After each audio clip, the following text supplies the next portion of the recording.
So welcome everybody who is on the call already. I'm Robin Silvestri, Executive Director of Save the Great South Bay. And I'm here today with Professor Roger Flood, Professor Emeritus from Stony Brook School of Atmospheric Sciences, Marine and Atmospheric Sciences. And we're here today to talk about Dr. Flood's Bay Bottom Sonar Scan work. So welcome, Dr. Flood. Can you give us a little history or a little bio on yourself and Sure. on your work? So I started as faculty member at MSRC, now SOMAS, just over 30 years ago, 1988. Before that, I worked at Columbia University's Lamont Doherty Earth Observatory, and I was there for about 10 years. And my interests are sort of in the realm of sediment processes, seabed characterization, bed forms, sediment transport phenomena, and then also in the deep sea interests about large-scale sediment deposits, some of which may have oil in them or not. But really a range of things. In about 1990 or in the 90s, I got more involved in side scan sonar and mapping in shallow water settings, and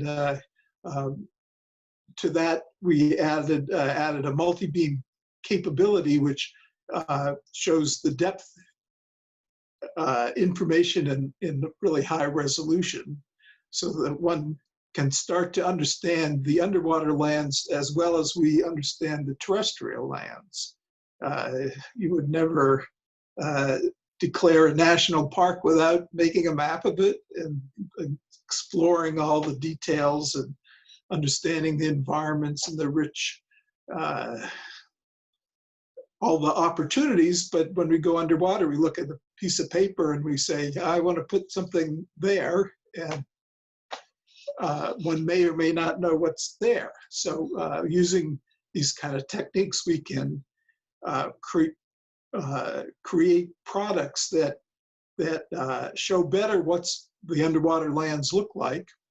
And I've been involved doing this kind of thing a little bit in the Hudson River PCB studies. We've worked on a lot of sonar data up there, and we've actually used our system throughout the length of the Hudson River, throughout the Peconic Bays, and a number of harbors around Long Island.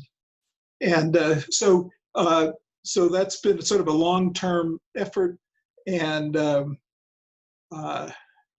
at the moment, our most recent project is looking at the artificial reefs that New York State has offshore as part of their management efforts. And for us, it's a way to see how the seabed changes over sort of decadal timescales. So anyway, so part of this, we worked in Great South Bay with a bunch of people. And let me start the share the screen here. I think I can do that now.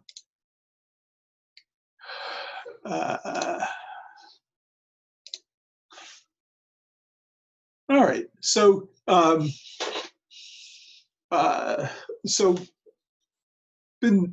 started to work in Great South Bay in about 1989, and using a side scan system that recorded on paper. So that's wonderful, but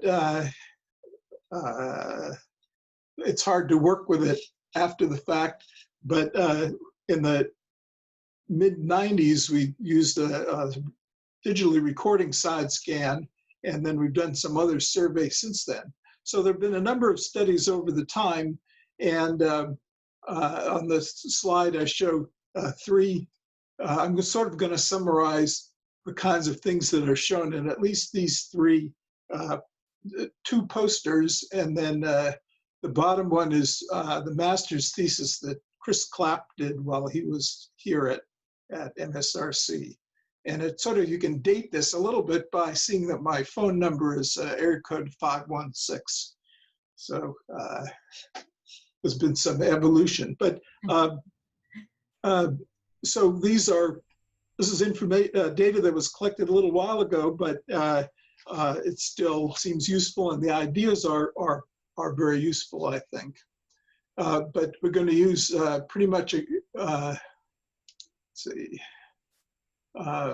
acoustic techniques to look at the bed, and the kind of information that we're after for management and habitat needs is to we want to characterize the processes, what's happened to the seabed, what kind of natural processes are going on in terms of sediment movement or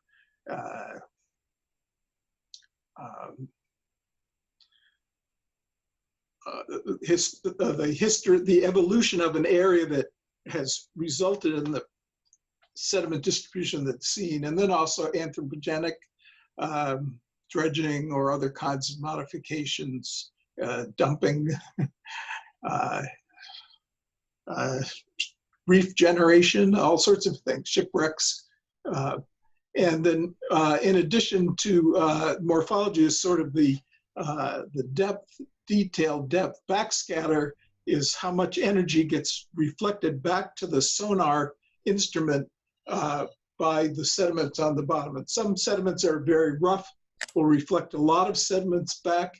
If the sediment is very smooth or muddy, it tends to not reflect sediment back. So we get some kind of qualitative and maybe quantitative idea of what the sediment distribution is.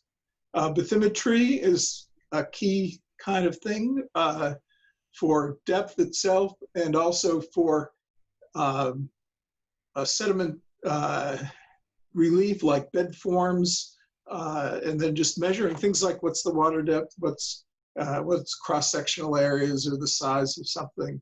And then when surveys are, more than one survey is done, we can look at changes. And so, for instance, a lot of this area was surveyed by the NOAA National Ocean Surveys in the 30s, and the data is amazingly good, and looks like we can see some changes, systematic changes since then by comparing our results with theirs. So there's a lot of information that can come out of this kind of thing. And the tools, one tool is the multi-beam echo sounder, and this is sort of a cartoon of how it works. We know how a normal now routine echo sounder, fish finder works, sends a ping down, it comes back, you get a number. Well, this is is the same idea, although as the cartoon sort of suggests, instead of getting one number back, we end up with a fan, a swath of depths. And the system that I used most recently returned 800 depths across the swath. So as you drive along, you get a rather detailed map of the seabed, not straight down, but off to the side. And you need to do some magic to make this work. You had to take into account the rolling of the ship, and it goes up and down over the waves, and also sorts of other things to make it work. But this red thing is the transducer that we use. This is from work we did here. We're in the Peconic Bay, and at this time, this transducer sort of hung over the side of the Pritchard. This is the Stony Brook's 28-foot research boat. And you drive around, and you have this fantastic computer system. So the little colored thing in the corners is the data that's being collected in the last 30 seconds or so, and then all the little yellow lines are the data that was collected before, which goes to fill a map area. And then we can get a product like this. This is a view from the side of an area in Peconic Bay near Robbins Island, where the seabed drops from about 10 meters down to 20 meters in this rather intriguing and complicated structure that is part probably reef and part something formed when sea level was lower. but anyhow, we start to details that you don't get even looking at the chart in detail. Mhm. But I will say that now NOAA is doing all their charting with this kind of tool. So that this information is becoming a lot more common. So a side scan, the traditional side scan is somewhat similar to the multibeam in that it sends out sound, but it doesn't record the depth. So you just get the picture from the sound getting scattered back. And if you there are now sonar systems like this that will also record the depth across the swath. And it's a really exciting field of new systems come online, a new manufacturer or a new model almost yearly or more or faster. I mean, it's really amazingly fast-moving field. But so often it's towed. In our case, we tended to put it on a pole to stabilize it.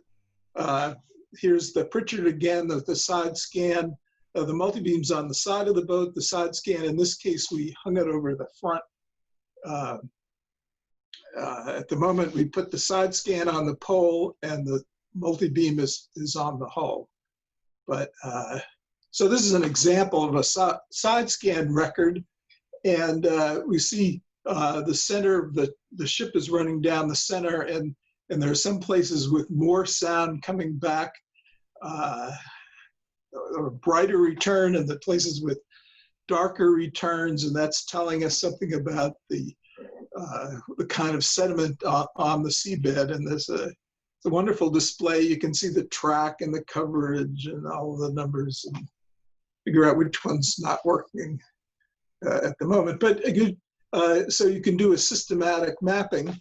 And here's an example, since we're talking about shellfish, of dredge marks in the Peconic Bays being picked up by the side scan sonar. And so in this case, the topography of the groove is showing up as those sort of sinusoidal lines as the ship moves around and loops around. So we see a lot. In these cases, I think the swath is about 50 meters wide, so it's quite a long range. Yeah, and so you can cover a lot of coverage, but you get these pictures, but you don't really know. It's very difficult to go from the acoustic information alone to say what's on the bottom. So we need some kind of ground truthing exercise, photographs, samples. If we're interested in habitat or biology, we want to. Someone like Bob Serrato would figure out who's living where on the seabed and so on. And just sample analysis, and just so we know what characteristics go with what image on the sonar or the multi-beam. And so if we say get a sample in this lighter area, we can be moderately confident that whatever we recover here will apply to all of the lighter area. And a sample and one of these darker pieces off to the side, we can be relatively confident that, and we can verify this with some additional samples, that will apply to areas with a similar pattern. So we can make some rather detailed maps of the bed. All right, so when we, back when in the early 90s, 80s, 90s, when the town of Brookhaven had a very active hard clam system, they did yearly inventories. And this is a figure by Bob Serrato showing in there are the 7 years worth of samples, and then the colors show how many clams per square meter were collected. And so there's variations from 0 to 90 clams per square meter throughout this. And Bob was sort of expecting that things would change a little over time, the patterns would move or so, but it seemed to be quite stable.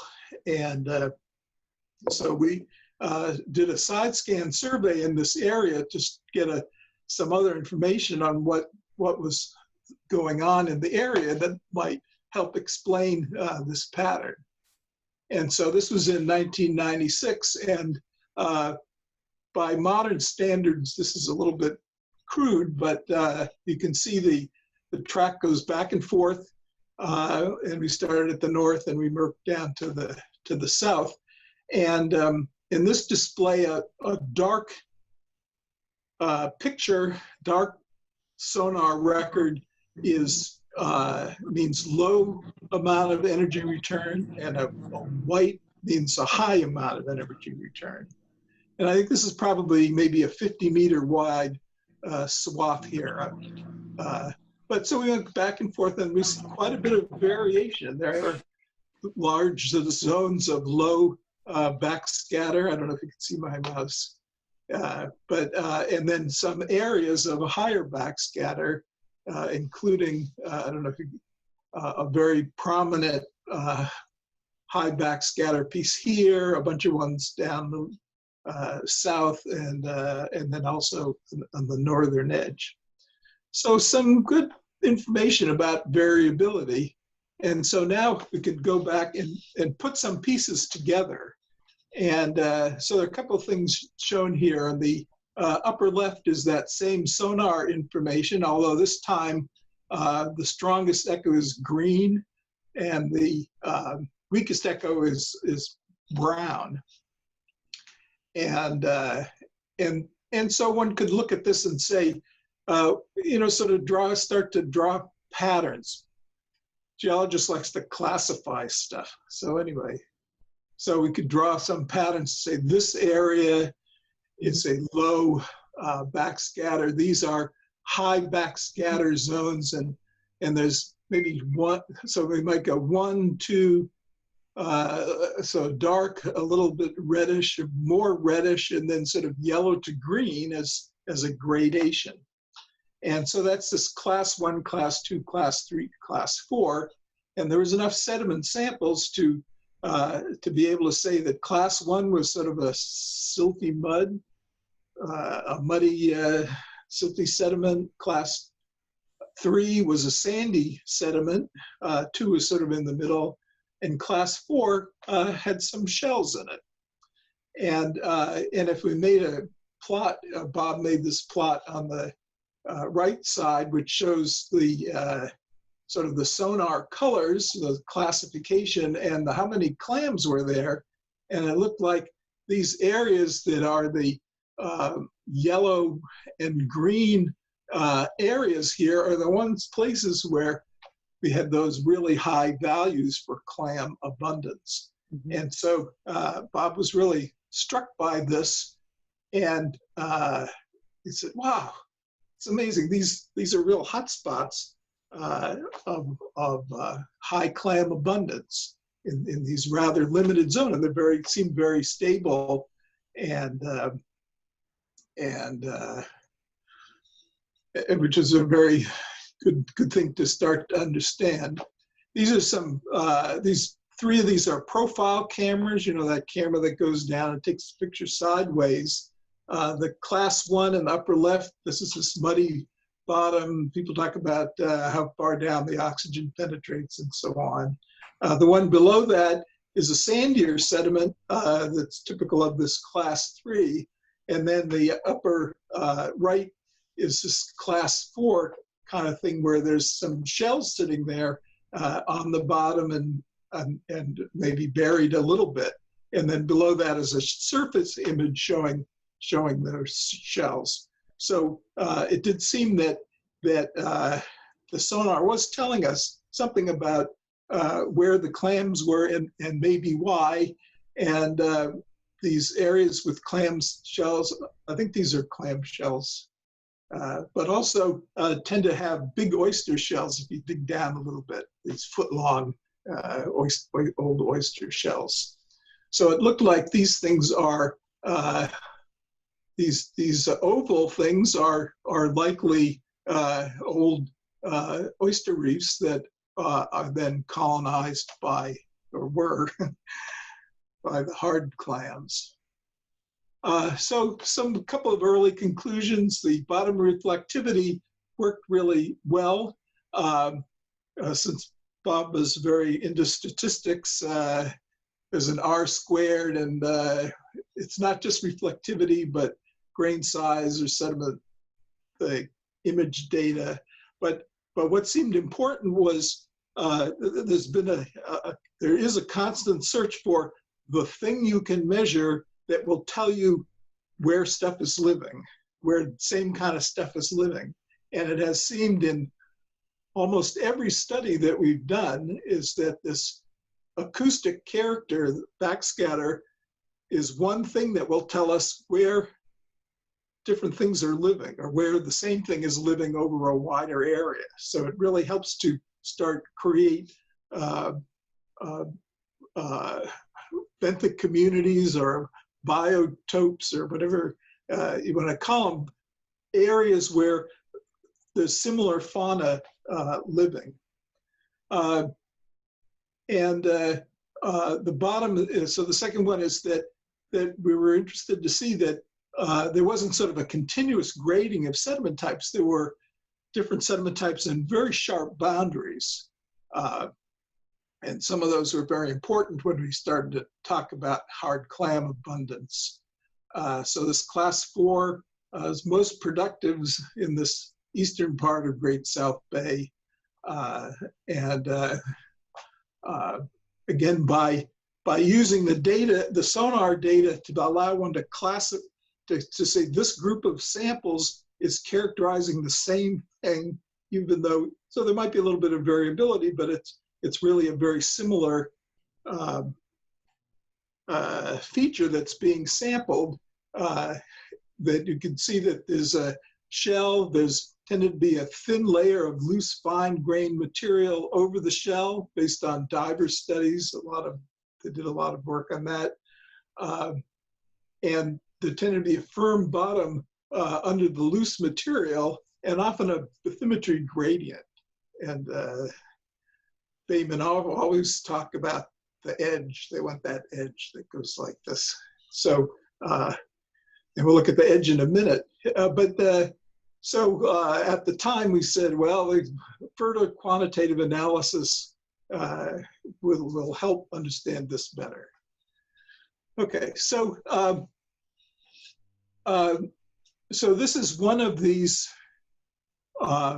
relict oyster reefs in this Patchogue Bay area. That's the one I sort of pointed to, sort of in about the middle. Can you see my mouse when I wiggle the mouse? Yes.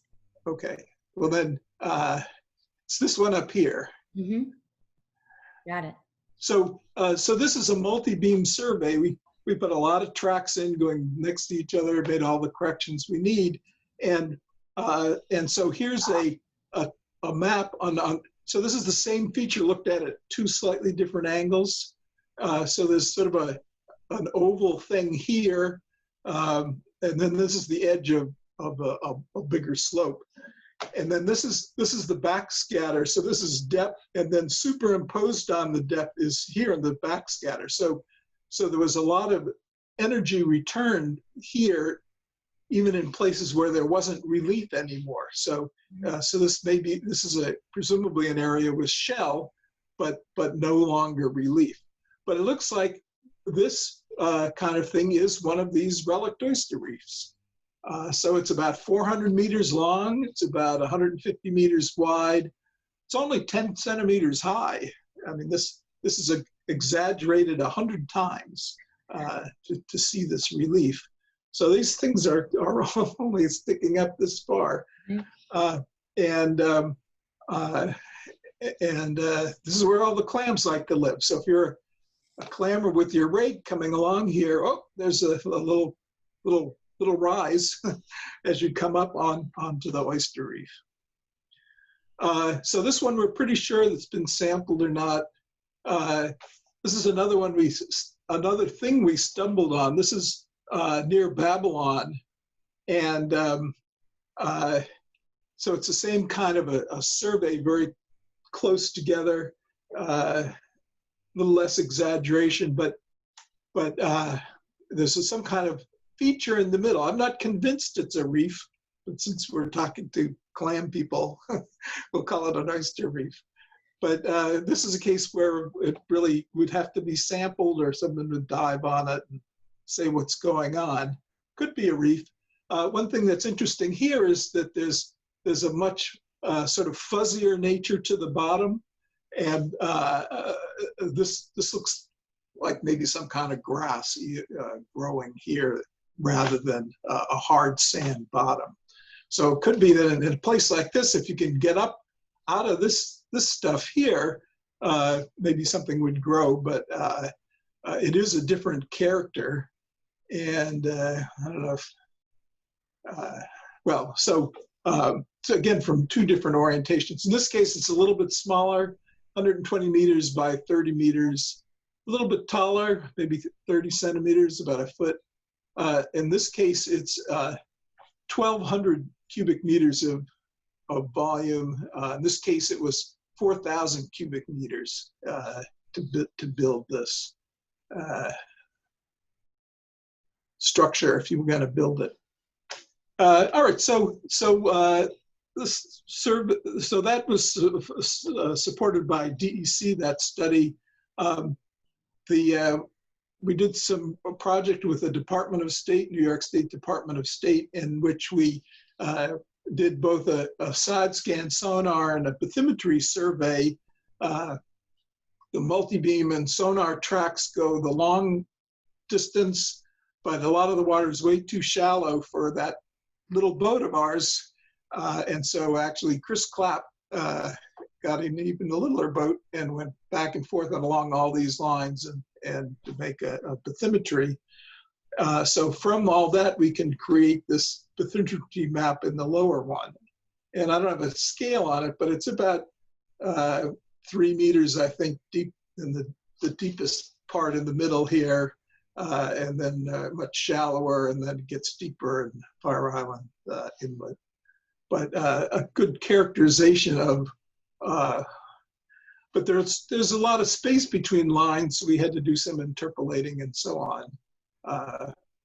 And then the side scan data we collected was along these longer lines that ran along the length. And we didn't have enough time to fill in every line, but we were able to get a pretty complete coverage. I think in this case, yeah. So these swaths here, I think, were 75 to 100 meters wide. Mm-hmm. So if you think of the geometry, the water is maybe 3 meters deep, 2 meters deep, mm-hmm. And we're looking 100 meters across. So there's a lot of sideways looking here. And fortunately, it worked. But we see some anomalies related to bad weather. If it was a little choppy, then we get a little bit of noise in places it shouldn't be. Boats crossed, we've got wakes. Mm-hmm. We did this in the winter. When there are a few other boats. It's really hard to do this in the summer because there's just so many boats out there. But we can see, so if we get back, so we wanted to get a pretty solid coverage in this sort of patchog area, and then these wider spaced as we went way out to the end. All right, so what do we see? Well, it starts to look a lot like what we saw in Patchogue Bay. In fact, this one here, this is the one we did that multi-beam survey on. And so it was still there. It was only a year or two later. And again, some high backscatter pieces down here. And then several more reefs or high backscatter areas this way, and then coming across into as we go further west. So this is the Brookhaven managed area, and this is the Blue Point managed area. And while we were doing this survey, almost the very day we started or the month before something, Blue Point gave up their right to work in the Blue Point area. And so we had no problem just driving right through and doing our mapping through this whole area. And so so this is the Brookhaven managed lands. These are the Blue Point managed lands. And if we click in one here, again, we see our sonar tracks, a little bit of noise. You gotta learn to ignore the artifacts, but here are high backscatter patches, and there's the line. And that's where it's really interesting that once we cross that line, these, at least this one, it starts to fuzz out. The very clear distinction edge of this goes away, and we can actually see lots and lots of circular things made as the mechanical dredges round in circles in throughout the area. So the mechanical and there's some here too, and it's really common throughout this whole area. Is this mechanical dredging has removed, essentially, it seems, this relief. It's not all gone, but certainly a lot of it has been affected by this the process that knocks down this relief. Now, the Nature Conservancy at about this time was doing started a sampling program, and they used in part our data to help interpret it. And in many of these areas, at least some of them, Chris Clapp reported that they found oyster shells, but maybe they were down this far under fine grained sediments. So in this, I should say, the sonar is 100 kilohertz frequency, and it tends to penetrate in fine grained sediments. So so I would not be surprised that we could get an echo off a shell that's buried 10 centimeters. Enough sound goes in to get back an echo. So so we're seeing sort of the footprint of older reefs, but there's been a lot of degradation of the features. And Chris worked a lot on that in the Nature Conservancy. I don't really know what all they're doing, but they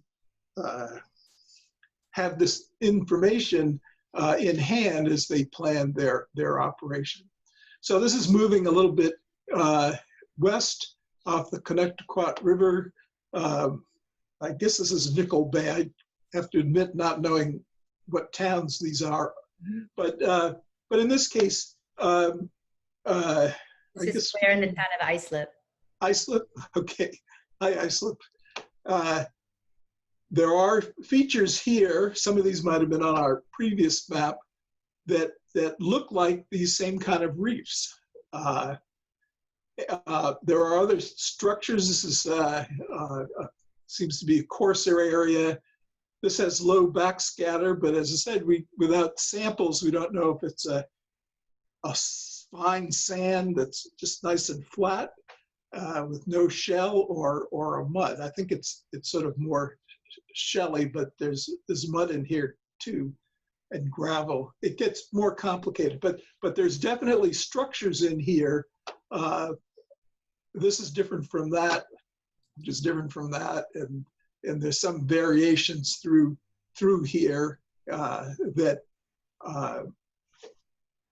one could take advantage of or avoid, or somehow learn what these things mean. And so if there are samples that have been taken, I'd really love to know where those are from and what they show, and we can plot them on this kind of information. And then this is the last one I was going to show. This is moving further east, west off Bayshore. And again, there's quite a bit of structure here. I think this might be one of these reef kind of things out here. Maybe there. So perhaps it's hard to know. As I said, one really has to sample and see what's there. But again, a lot of structure. This is different bed than that is, and this probably is the same as this and this. But there's enough relief so that maybe the highs and the lows, even if they're just tens of centimeters different, will have different sediment characteristics. One other sort of fun thing is, I think this is a cable that runs out to Fire Island. Here's the picture of it on the, or cableway on the chart. Is probably another one coming down here. So it's sort of showing us what's out there. All right, so there's, as I said, there's a little more sonar coverage east and west, but this gives you a flavor for what kind of thing has been done. And I guess I should back up to say, so we got out to here, and I think that Babylon feature I showed you is from this area here. All right, so we're at the end. So it looks like the acoustic surveys do give us some information about the bay bottom characteristics, which can aid in any decision that we want to make, or at least it's a piece of information that, as I said, we wouldn't build even a town park without having a plan of what tree you grow where. Some kind of ground truth needs to be collected to verify these interpretations, and can be diver observations, grab samples, cores, whatever, as long as they're well positioned. And the acoustic data does seem that it can take these point measurements and make it go over larger areas. It looks like, as I say, especially off Brookhaven, the old oyster reefs seem to show up in the data, but it's less clear if that interpretation works as you get further west. And as the bay bottom is being modified by shell and other kinds of aquaculture, it would be really interesting to continue these kinds of observations to help understand or monitor, or whatever you want to call, how what's happening on the bottom. So that's my story. Well, thank you, Professor Flood. This is incredible information, and it provides literally a whole new view on the efforts that are ongoing here in the Great South Bay. I had a couple of questions, and I'd like to open it up to anybody in our audience who has questions. So have you ever compared this to the 1930s NOAA surveys? Yeah. So as I said, it's been a while since I did it, but I think that so vertical datums are something that people worry a lot about. what level is zero, and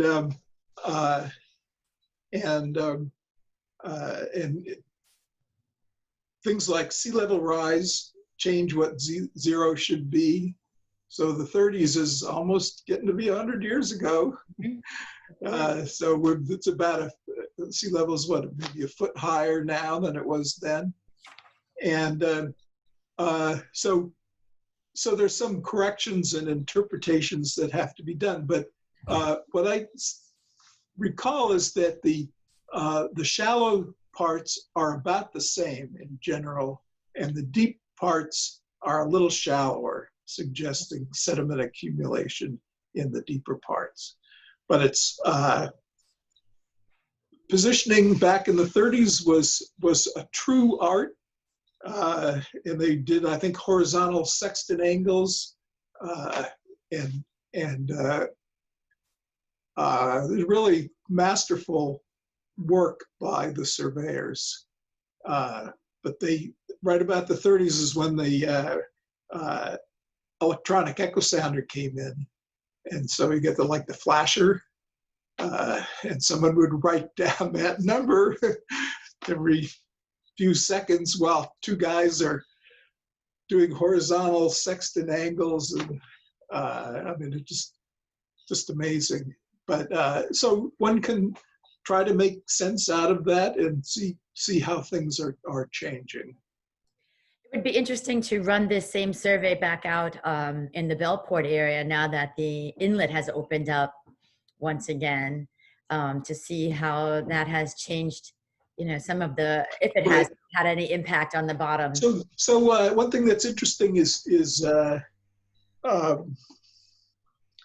NOAA has a LiDAR capability, topography LiDAR, which can see it in certain areas. The LiDAR signal will go through the water and hit the bottom, and it will do that around Bellport. And you can actually see an image of an earlier inlet before the modern open inlet in the deeper topography. But so I think it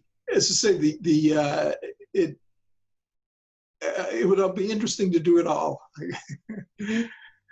So what kind of time frame is needed to run a scan like this?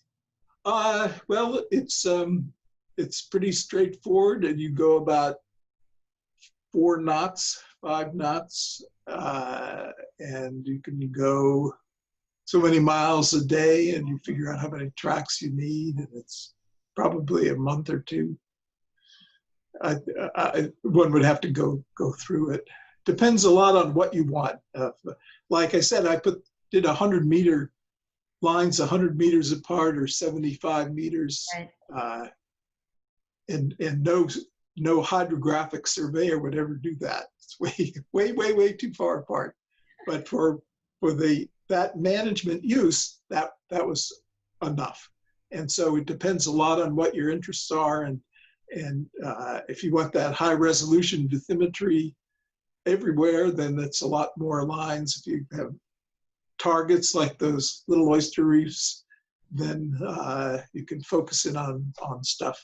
Yeah. So is it safe to say that the lighter areas, and this was a question from our friends at Bellport Bay, that using the sonar scans would really help us decipher the bay bottom conditions? Oyster reefs, we're looking for more granular sites rather than the sandy type bottoms. Well, I don't. It would help you understand what's out there. Mm-hmm. I mean, it would have to be followed up. One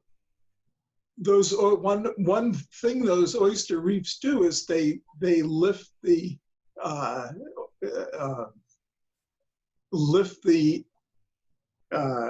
hard clams up a little bit, so they're up a little bit above where the highest suspended sediment might be.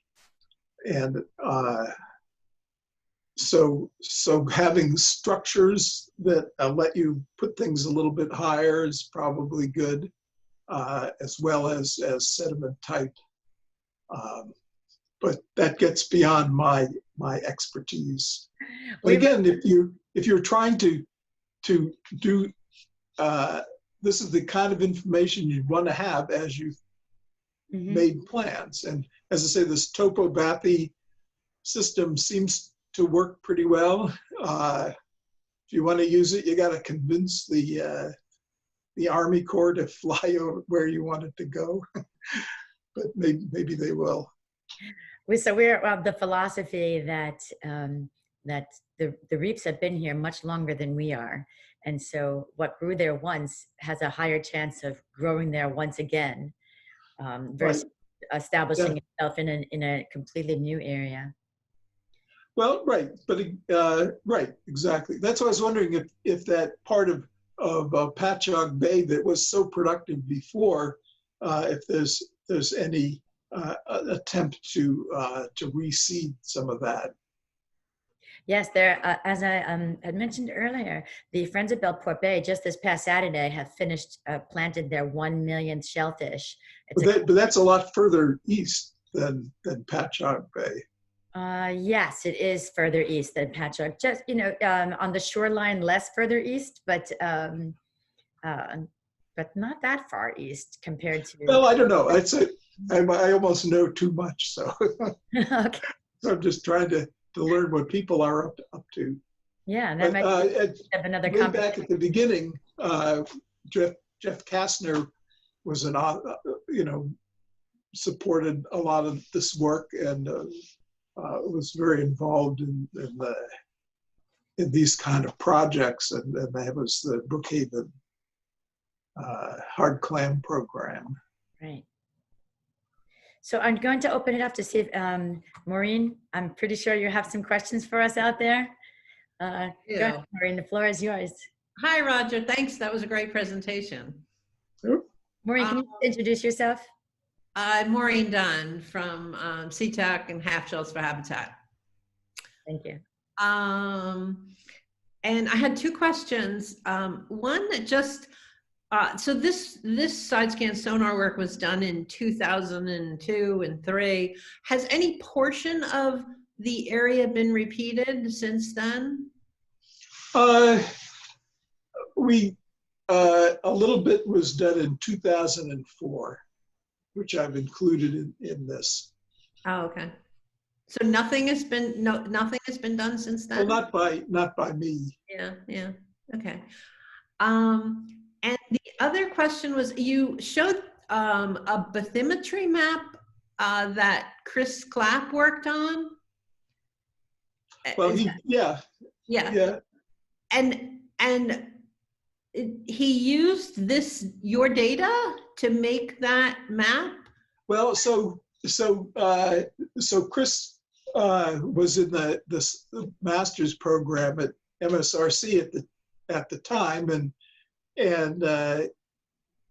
this sonar mapping program really matched with his interests, and so he got involved with the program and rowed the boat sometimes and did a lot of driving the little boat.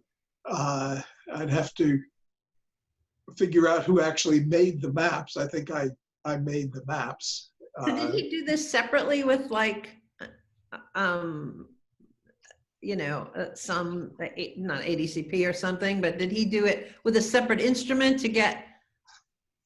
Well, so the vertical lines there are a normal fish finder, and just the water's so shallow that our boat that draws 4 feet wouldn't go. And then and so that's bathymetry data that goes north-south, and then the east-west tracks have the side scan, but along with the side scan, we ran that multi-beam system. Oh, okay. So we have the high resolution bathymetry just down the middle, and I didn't show any of that. But then after that, it's an exercise in kriging and so on. And this bathymetry is, I think it's 50 meters. I was brave enough to try to average it to get 50-meter bins with depths. Thanks. Yeah. Are there any other questions from anybody in the audience? All right. Well, Dr. Flood, I want to say thank you very much for your time today. You've been very generous in sharing this hour this afternoon with us, and your data and your presentation was extremely informative for our project going forward. We look forward to working with you more on the Great South Bay Oyster Project. Well, that'd be wonderful. As I say, ground truth is good. If people have points to plot on the map, then let me know. Terrific. I think it is a very big collaborative effort, and we do with the town of Islip shellfish, the aquaculture that is happening out there on the bay. We have a lot of eyes and ears out there that might be able to fill in some of the blanks. But this has given, the mapping has given us a great starting point for, areas. Yeah, so like in this area, we didn't know enough to try to collect, connect areas to make a map, but it's certainly something that could be done. One could try to make shapes and assign character to the based on samples and so on. Yeah. So did you mention that this information is available as an ArcGIS layer? Well, this is my GIS, so it's Esri grid. Gotcha. I think this is a geotiff here. Well, so that's why I think I'm not exactly sure that it's in this day of metadata, I'm not sure that all the metadata is there to sort of throw it out to the world. Right. But Dr. Flood, it does provide a tremendous picture of areas that might be further explored. So I think we'll use it as a base and go from there. Thank you. Well, so much. if someone's interested in say going to specific positions in this map and reporting back what they find, then we should work together and come up with a bunch of positions to go out and sample. And that is what the Great South Bay Oyster Project is all about. It's about bringing together the different stakeholders who have, have explored the bay, or our oyster farmers who are out there working every day. So you have the handout there. Yep. Thank you very much. I'll distribute. It shows more or less what's around, and yeah, it'd be great to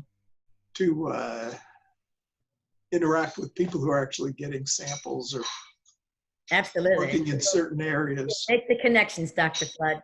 Yes, right. All right. Okay. So thank you very much, and we look forward to talking with you again soon. Alrighty. Have a great Bye-bye. day. Bye-bye.